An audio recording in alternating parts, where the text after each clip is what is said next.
अब बात उत्तराखंड की। हरिद्वार में हरि की पेड़ी के बाद अब गंगोत्री धाम में भी गैर हिंदुओं के आने पर पाबंदी लगाई जाएगी। खास बात यह है कि गैर हिंदुओं पर बैन सिर्फ गंगोत्री धाम पर ही नहीं बल्कि मां गंगा के शीतकालीन निवास बुकबा पर भी लागू होगा और दोनों ही जगह सिर्फ हिंदुओं को प्रवेश दिया जाएगा।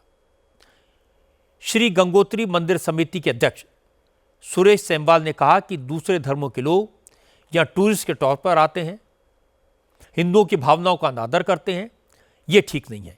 इसलिए इन धार्मिक स्थलों में उन लोगों को रोका जाएगा जिनकी सनातन में आस्था नहीं है। जो सनातन धर्म का सम्मान करते हैं उनके आने पर कोई पाबंदी नहीं होगी। आने वाले दिनों में बद्रीनाथ और केदारनाथ में भी गैर हिंदुओं के प्रवेश पर रोक लगाए जाने पर विचार किया जाएगा। मां पतित पावनी भागीरथी गंगा का धाम गंगोत्री, जिसकी तिथि चैत्र मास में हम लोग निकालते हैं कपाट खुलने की, और जानी है हमने पहले से ही इस बात को कहा बार बार, और अभी भी हम मंदिर समिति गंगोत्री की तरफ से ये घोषणा करते हैं कि किसी भी गैर हिंदू को माँ भगवती गंगा के जो मंदिर है उसमें आने से रोका जाएगा। पूर्णतः उनके लिए, गैर हिंदू के लिए माँ भगवती गंगा का जो मंदिर है, गंगोत्री धाम है, वो वर्जित होगा। ऐसा मंदिर समिति गंगोत्री ने पूरी तरह से सभी लोगों ने ये निर्णय लिया है, और हम चाहेंगे कि गैर हिंदू का गंगोत्री धाम में प्रवेश न हो। जय गंगा मैया की। बद्रीनाथ केदारनाथ मंदिर समिति के अध्यक्ष हिम्मत द्विवेदी ने कहा कि हर धर्म में कुछ ऐसी जगह होती हैं जहां पर सिर्फ उसी धर्म को मानने वाले जा सकते हैं। मक्का मदीना में सिर्फ मुस्लिम जाते हैं, वेटिकन में सिर्फ ईसाई जा सकते हैं। अब बद्रीनाथ केदारनाथ में भी सिर्फ सनातन में आस्था रखने वाले ही आएंगे। देवभूमि की पहचान पूरे उत्तराखंड, पूरे देश के अंदर देवभूमि की पहचान एक धार्मिक स्थल के रूप में, क्योंकि माँ गंगा का उद्गम भी यहाँ से होता है, माँ यमुना है, गंगा है, चारों धाम है। और केदारनाथ और बद्रीनाथ जो धाम है, यहाँ पर शंकराचार्य द्वारा स्थापित एक वैदिक परंपरा का केंद्र है। यहाँ की पूजा पद्धति जो विशुद्ध वैदिक शिक्षा संन्यास पर आधारित है। इतिहास में ये धाम जो है कि मोक्ष परंपराओं से जुड़ा है। विदेशी या गैर स्थापना या गैर हिंदू का प्रवेश यहाँ पर कभी भी नहीं रहा है, उसका प्रचलन नहीं रहा है। पुरोहित व्यवस्था दीक्षा संप्रदाय पर आधारित है। यह कोई नया नियम नहीं है, सदियों पुरानी परंपरा का एक औपचारिक पालन है। यह किसी धर्म का विरोध का विषय नहीं है। यह प्रश्न केवल यह है कि क्या इतिहास में परंपराओं पर जो आस्था रखता है व्यक्ति, जो परंपराओं पर जो है कि आस्था रखता है या नहीं रखता है। मस्जिद में नमाज करने की अपनी शर्तें हैं, चर्च में संस्कार की सीमा है। हर धर्म में अपनी पवित्रता और अनुशासन तय करने का अधिकार है। जहां तक मेरा कहना है कि प्रतिबंधित बात ये उनके लिए, सभी जो सनातन धर्म पर विश्वास रखते हैं, सनातन धर्म को मानते हैं, सनातन धर्म की पर आस्था रखते हैं, उन सबका स्वागत है। उनके लिए हमेशा कपाट और ये द्वार हमेशा खुले हुए हैं।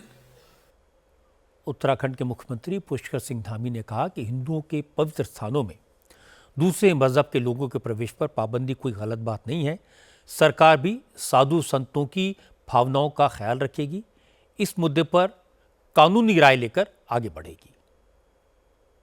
उसमें हमारा बहुत स्पष्ट मत है, पहले से ही हमने कहा है कि चूंकि जितने भी ये धार्मिक स्थल हैं, जो भी हमारे पौराणिक स्थल हैं, हमारे देव स्थान हैं, इन स्थानों को देखने वाले, उनका संचालन करने वाले वहाँ के सभी हमारे जो धार्मिक संगठनों के लोग हैं, तीर्थ सभा के लोग हैं, गंगा सभा के लोग हैं, केदार सभा के लोग हैं, बद्री केदार मंदिर समिति के लोग हैं, हमारा पूज्य संत समाज है, और सब जो भी चूँकि वही उसका संचालन करते हैं, हमने कहा है कि उनकी जो भी उसमें राय होगी या जो उनका मत होगा उसके अनुसार ही सरकार आगे बढ़ेगी। और ये स्थान हमारे बहुत पौराणिक महत्व के स्थान हैं, और इन स्थानों के पहले समय में कुछ कानून भी बने हुए हैं। हम उन कानूनों का भी अध्ययन कर रहे हैं, उसके आधार पर हम आगे बढ़ेंगे।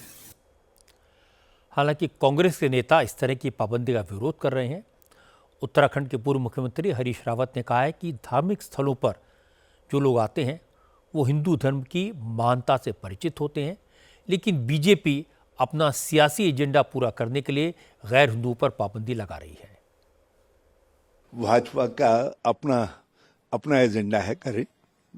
हम तो कह रहे हैं जहाँ जहाँ प्रवेश लगाना करना है आप कर दीजिए ना, थोक पर कर दीजिए। दुनिया भर में मैं देखता हूँ दूसरे धर्मस्थल अपने धर्मस्थल के प्रति लोगों को आकर्षित करते हैं, प्रतिबंधित नहीं करते, आकर्षित करते हैं, ताकि आपके धर्म की जो महानताएं हैं, जो गुण हैं, जो उनके अच्छे उपदेश हैं, उनको लोग ग्रहण कर सकें और उससे आपके धर्म की महत्ता बढ़े और आपके धर्मस्थलों की महत्ता बढ़े।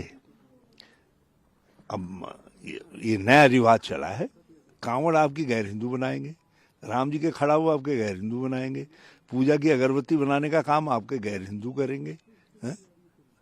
और जब वो कहीं आपके धर्मस्थलों के नजदीक जाएंगे आप कहें ना ना ना ना ना तुमको तो नहीं आना है। अपने धर्म के साथ अपनी विशेषताओं को लोगों तक पहुंचाना चाहते हैं या उसको कंपार्टमेंटलाइज करना चाहते हैं, ये तो आपको निर्धारित करना है।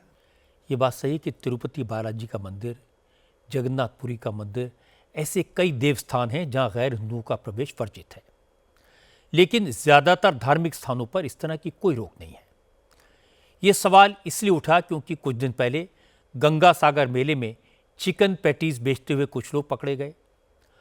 हरिद्वार में बहुत से मुस्लिम साधु के भेष में पकड़े गए। कुछ लोगों ने मंदिर के आसपास मीट का सेवन किया। कई लोगों ने गलत तरीके से रील्स बनाई। इसके कारण विवाद हुआ, लोगों की भावनाएं आहत हुई। लेकिन कुछ लोगों की गलत हरकतों के कारण सब पर रोक लगाना कैसे ठीक हो सकता है? बड़ी संख्या में विदेशों से लोग अध्यात्म की तलाश में, शांति की तलाश में भारत आते हैं।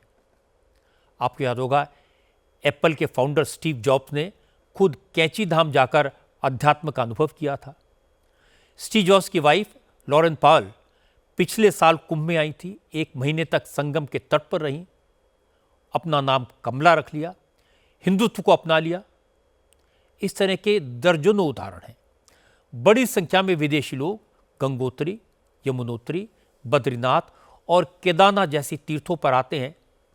उस सनातन के प्रति अपनी आस्था का भाव लेकर आते हैं। इसलिए पाबंदी सिर्फ उन लोगों पर लगनी चाहिए जो परंपराओं का अपमान करते हैं, जो आस्थाओं के साथ खेलते हैं।